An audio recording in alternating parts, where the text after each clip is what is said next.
fonamentalment l'objectiu d'aquests premis de la Generalitat és l'ús i foment del valencià en els llibrets. En principi, això és el que més es valora, el grau de coneixement, el grau de perfecció també un poc del valencià, que se conrea amb dignitat, i sobretot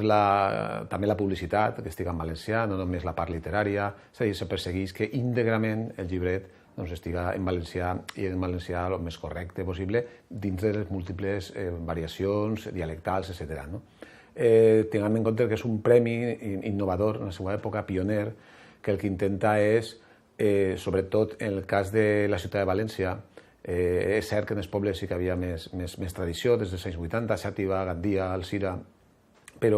Borriana fins i tot, però a la ciutat de València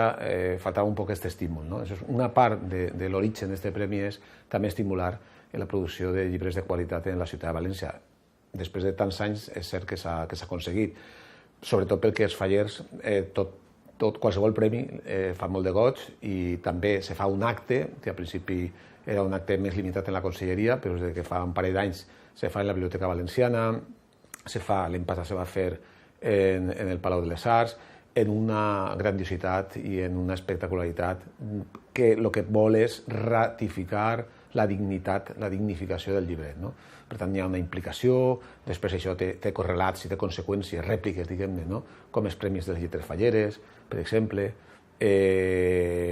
també els premis que cada poble convoca, i en aquest sentit els jurats, tant en els dels pobles, però sobretot en la Generalitat, sempre que s'ha convocat gent que d'alguna manera ha estat implicada en el món del llibret, conega el món de la literatura fallera, el món de l'edició, també d'alguna manera tinga a veure en el tema de l'idioma, de la lingüística, és a dir, d'alguna manera especialistes o gent entesa, escriptors també, periodistes, entesa en el món de la literatura fallera. Bàsicament aquest és l'objectiu i jo crec que sí que s'ha aconseguit perquè cada vegada hi ha més participació i un element molt important que m'agradaria un poc subratllar, i és que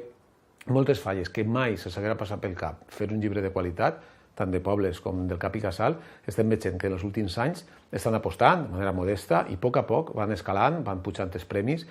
fins al punt que avui en dia, dintre d'aquestes comissions, la delegació de llibret és absolutament imprescindible i ja ningú es qüestiona que això pugui tenir una marxa enrere. I això és molt bona notícia per al món del llibret i del valencià en general.